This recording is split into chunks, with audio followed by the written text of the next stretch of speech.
नमस्कार दोस्तों, स्वागत है आपका बात डेंटल की चैनल में। एक ऐसा पॉडकास्ट जहां हम आपके दांतों और मुंह की सेहत के बारे में आसान और सरल भाषा में बात करते हैं। मैं हूं आपका दोस्त और होस्ट आकाश सागर और आज हमारे साथ हैं डॉक्टर वर्मा डेंटल केयर से डॉक्टर रजनीश वर्मा।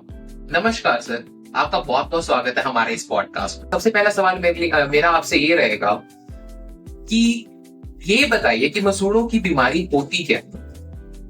एक्चुअली मसूड़े क्या होता है? मसूड़ा हमारे दांतों को कवर करके रखता है, मजबूती से पकड़ के रखता है।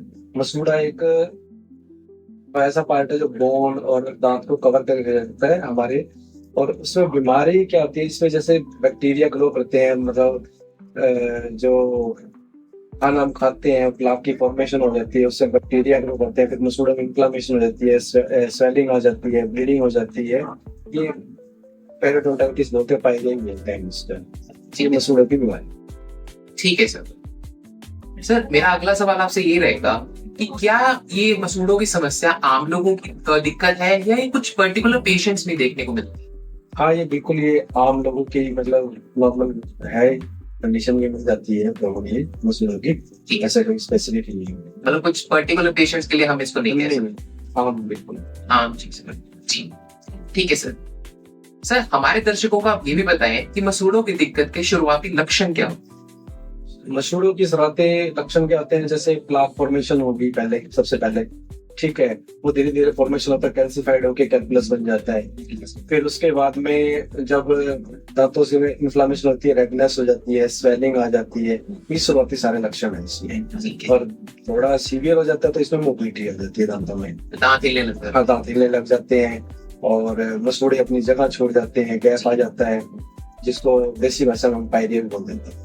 हाँ जी, ठीक है सर, मेरा अगला सवाल आपसे यही रहेगा कि पायरिया क्या होता है और इसके ऊपर हमारे दर्शकों को थोड़ा सा और पायरिया एक ऐसी कंडीशन है, शुरुआती तो जिंजिवाइटिस होती है, मतलब मसूड़ों की शुरुआत होती है खराब होने की। पायरिया एक सीवियर कंडीशन पहुंच जाती है, उसमें प्लाक कैल्कुलस दोनों फॉर्मेशन हो जाती है, मसूड़े अपनी जगह छोड़ जाते हैं, बोन लॉस हो जाता है, हड्डी अपनी जगह छोड़ जाती है, धीरे धीरे दांत करके मुंह में स्मेल भी आने लग जाती है। और इसमें फिर जो बोन लेवल है वो नीचे चला जाता है, दांत धीरे धीरे फिर गिरने के चांस हो जाते हैं।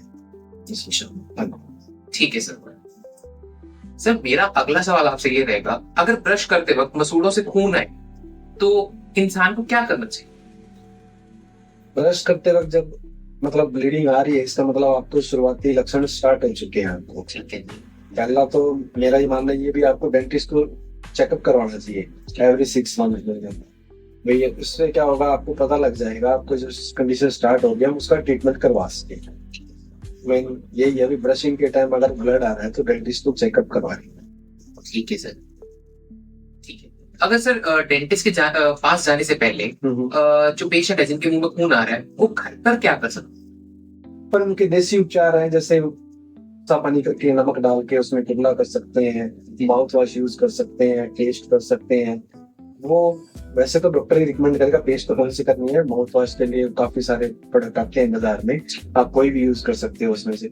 और पर जो मेन जो देसी घर का उपचार है वो यही है, जो कोसा पानी में नमक डाल के आप कुल्ले करवाओ, वो सबसे प्राइमरी इलाज है इसका। ठीक है, मतलब जब तक आप डेंटिस्ट के पास नहीं जा रहे तो ये कर सकते हैं। डेंटिस्ट के पास आप जाएं जरूर। हाँ जी, डेंटिस्ट मेन जो है ना, डेंटिस्ट ही बताएगा इसके अंदर आपको क्या प्रॉब्लम है, क्या स्टार्टिंग हो चुकी है, इसका क्या इलाज होना चाहिए। पर जब तक आप नहीं जा रहे तो आप ये प्राइमरी ट्रीटमेंट कर सकते हो। आप ये पानी नमक डालने, अच्छे से ब्रशिंग करें।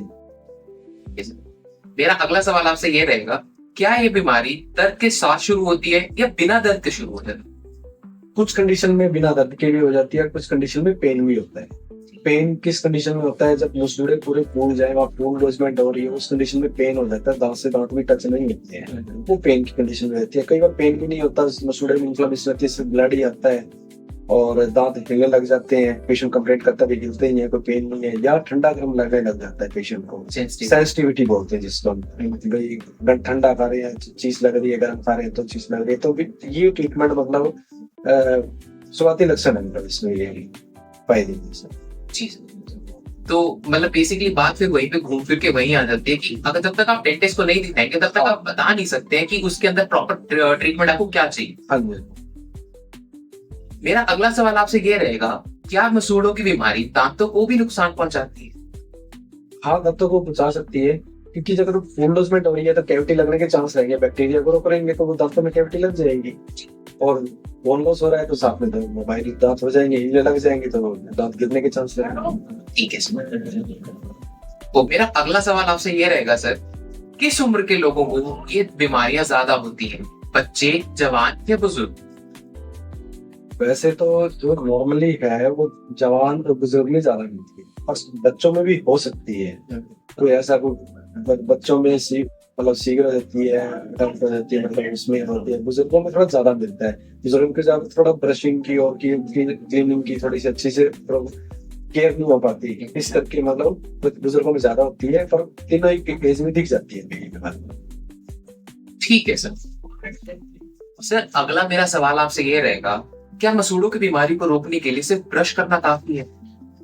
हाँ, अगर शुरुआती लक्षण है इसमें ब्रशिंग से हम उसको अच्छे से केयर करके हम उसको रोक सकते हैं। अगर वो कंडीशन सीवियर हो चुकी है फिर वो ब्रशिंग से नहीं होगा, फिर उसका ट्रीटमेंट करवाना पड़ेगा हमें। जैसे अभी आपने बताया कि कई लोगों को यहाँ पे कैलकुलस या जो प्लाट हम जिसको कहते हैं, हाँ, वो नहीं होगा, वो आपको क्लीनिंग करवानी पड़ेगी। उसकी स्केलिंग होती है, उसके वो ब्रशिंग करने से तो ब्रशिंग करने से ठीक नहीं होगा। ठीक है सर। तो क्योंकि वो इतना हार्ड हो जाता है, वो ब्रश से आपको उतरेगा नहीं, वो मशीन से उसकी सफाई करने के लिए मशीन होती है प्रॉपर, उससे क्लीनिंग की जाती है, तभी वो करता है। वो वैसे नहीं उतरेगा। वो पत्थर जैसा हार्ड होता है। कई बार जैसे उसका पार्ट निकल के भी आ जाए तो पेशेंट को ऐसा लगेगा जैसे हमारे दांत का पार्ट निकल के आ गया। अच्छा, ठीक है।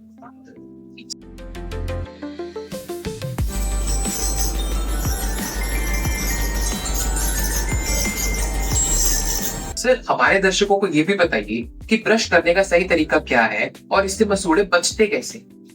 ठीक है, मैं आपको बताता हूँ इस मॉडल पे ब्रश करने का टेक्निक। पहले तो ब्रश है ना हमारा बिल्कुल सॉफ्ट ब्रश होना चाहिए। ठीक है। हार्ड बिल्कुल नहीं होना चाहिए। हम शॉप पे जाते हैं, बोलते हैं भाई कोई भी ब्रश दे दीजिए, तो नहीं, एक्स्ट्रा सॉफ्ट ब्रश होनी चाहिए। कोई भी कंपनी का ले लीजिए आप, इससे कोई दिक्कत नहीं है। ब्रशिंग क्या है, जैसे पेशेंट करता है ब्रश उसको इस तरीके से करता है, ठीक है, वो सबसे गलत टेक्निक है। पूरा जोर लगा के उसको रगड़ता रहता है, ठीक है, वो हमें बिल्कुल भी कंडीशन नहीं करनी। वो टेक्निक बिल्कुल भी यूज नहीं करनी। उसके अलावा हमने क्या करना है, ब्रश को जब हमने 45 एंगल पे रखना है इसको, ताकि थोड़ा सा मसूड़ा का जो मार्जिन होता है वहां पे भी थोड़ी सफाई हो जाए बैक्टीरिया से। उस 45 एंगल पे रखने के बाद में इस तरह से बैक फॉरवर्ड करके इसको अप एंड डाउन इस तरीके से, ताकि दांतों के बीच में जो स्पेस होता है वहां पे भी सब अच्छे से क्लीनिंग हो जाए उसकी। और इस सरफेस पे भी दांतों के, और जब बैक होता है दांतों का उस पे भी आप इस तरीके से कर सकते हो। मोस्टली नीचे वाले दांतों पे कैलकुलस ज्यादा चलता है, तो इस तरीके से आप इस ब्रश को यूज कर सकते हैं। ये हमारा ब्रश सॉफ्ट होना चाहिए और टेक्निक ही होना चाहिए। ठीक है सर। ठीक है सर। सर ये चीज आपने एक ऐसी बताई जो आम लोगों तक पहुंचनी आज की डेट में बहुत जरूरी है, क्योंकि जब तक ये टेक्निक ही उनको नहीं पता होंगी तो ये दिक्कतें बढ़ती ही बढ़ती जाएंगी। जैसे हम पहले एक एग्जांपल बताता हूँ। हाँ जी। नीम की दातुन करते हैं, जैसे आप बुजुर्ग लोग आज भी करते हैं, कई पुराने लोग हैं जो आज यंग जनरेशन तो नहीं करते हैं। वो क्या दांतों को लेके ना ऐसे ऐसे करते थे किन दांतों पे, वो टेक्निक सही थी। उसी टेक्निक से हमें ब्रश भी करना चाहिए। ब्रश हम करने लगे ऐसे, पता नहीं क्यों करने लगे ये पता नहीं, पर टेक्निक जो हमारे जो नीम की दातुन की जो टेक्निक थी वो सही थी। ऊपर नीचे करते थे, उसी दांतों के बीच में से ऊपर से मसूड़े के अंदर से अच्छे से सफाई होती थी। उसी हिसाब से ब्रश करेंगे तो अच्छे से क्लीनिंग होगी, मसूड़ों के मार्जिन से भी और दांतों के बीच में से भी। दांतों के बीच में खाना नहीं फंसेगा तो मसूड़ों की प्रॉब्लम भी नहीं आएगी और कैविटी भी नहीं लगेगी। ठीक है सर। हमारे दर्शकों को एक बात और बताइए कि आजकल जैसे काफी कॉमन है कि लोग कहते हैं कि सर्कुलर मोशन में ब्रश करना चाहिए, क्या ये चीज सही है? हाँ जी, सही है जी, ये बिल्कुल। ये भी एक टेक्निक होती है अलग से सर्कुलर मोशन में भी करने की। और एक अब जो मैंने आपको बताया 45 एंगल पे मसूड़ों पे रख के उसको फिर बैकवर्ड और फॉरवर्ड करके उसको फिर डाउन की तरफ करना है। ठीक है, ये दो टेक्निक। ठीक है सर। मतलब सर्कुलर भी जो कर रहे हैं वो गलत नहीं, सही है। ठीक है, मतलब सॉफ्ट हैंडेड होना चाहिए, ब्रश सॉफ्ट होना चाहिए, ब्रश के जो ब्रेसलेट है वो सॉफ्ट। हाँ, सॉफ्ट। ठीक है सर। मेरा अगला सवाल आपसे ये रहेगा, घर के कुछ आसान घरेलू उपाय क्या हो सकते हैं जो मसूड़ों की देखभाल के लिए हम इस्तेमाल कर सकते हैं? वही आगे जो कोसे पानी मैंने बताया आपको। ठीक है सर। एक तो रूटीन में उसका कोई साइड इफेक्ट नहीं है, इजीली अवेलेबल हो जाता है। थोड़ा सा पानी गर्म किया, नमक डाला, नमक कोई भी, सिंगल नमक को नॉर्मल नमक कोई भी डाला, उसमें अच्छे से मुंह में हिलाया, उसको अच्छे से कुरले किए ताकि अंदर से दांतों के बीच में से सफाई हो जाए। सबसे बेस्ट सोल्यूशन तो वो है, हमारे मसूड़ों की और कैविटी की कोई प्रॉब्लम नहीं है। और दूसरा इसके अलावा माउथ वॉश हम यूज कर सकते हैं, ठीक है। और या मसूड़ों पे मालिश करने के लिए देसी घी होता है, वो गर्म करके हल्का सा उसके मसूड़ों पे मालिश कर सकते हैं। ये 2 उपचार हम कर सकते हैं, प्राइमरी देसी घर के उपचार। ठीक है, जैसे देसी घी लेके थोड़ा सा गर्म करके मसूड़ों पे मालिश हो जाए, ठीक, सबसे बेस्ट सोल्यूशन। ठीक है, मतलब घर के जो उपचार, घर के उपचार। ठीक है।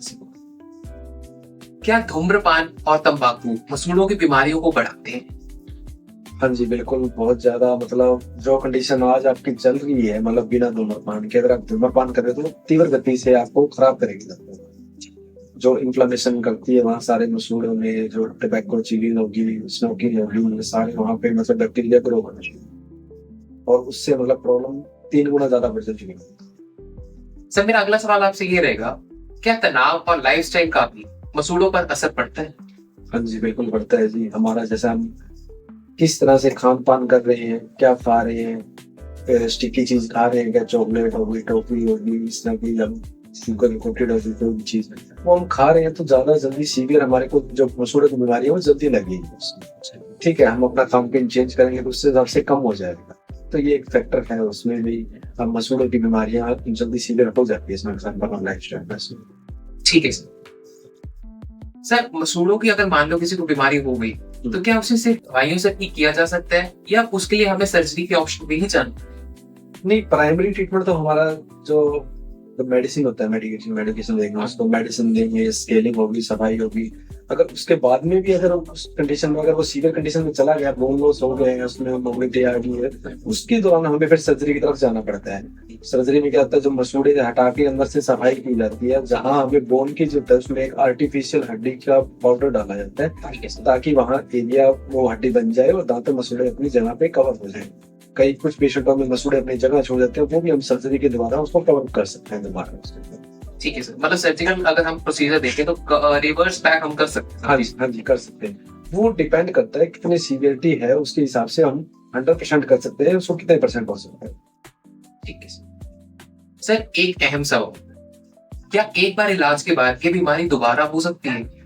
हाँ जी जरूर हो सकती है, इसमें दोबारा हो सकती है। हमें क्या है, एक बार इलाज करने के बाद में हमें उससे ओरल हाइजीन मेंटेन रखना पड़ता है। पूरे मुंह की हमें सफाई अच्छे से प्रॉपर वे में 2 बार ब्रश करना, माउथ वॉश करना है, कुरले करना, जो भी है ये हमें प्रॉपर रूटीन में करना पड़ेगा। अगर एक बार हमें हो चुके तो दोबारा होने के चांसेस ज्यादा रहते हैं उसको, इसलिए हमें उसकी केयर अच्छी से करनी पड़ती है। कि मान लो अगर एक बार किसी का ट्रीटमेंट हो गया और वो कहता है कि अब तो मेरे को जिंदगी भर दोबारा नहीं, ऐसा कुछ भी कहीं भी कुछ कोई भी ट्रीटमेंट हो, कोई भी दोबारा मतलब उसको हो सकती है, उसकी केयर तो हमें करनी पड़ेगी। ठीक है सर, अगर किसी को मसूड़ों की कोई दिक्कत है तो उसे स्केलिंग या फिर एक क्लीनिंग कितनी बार करवानी चाहिए?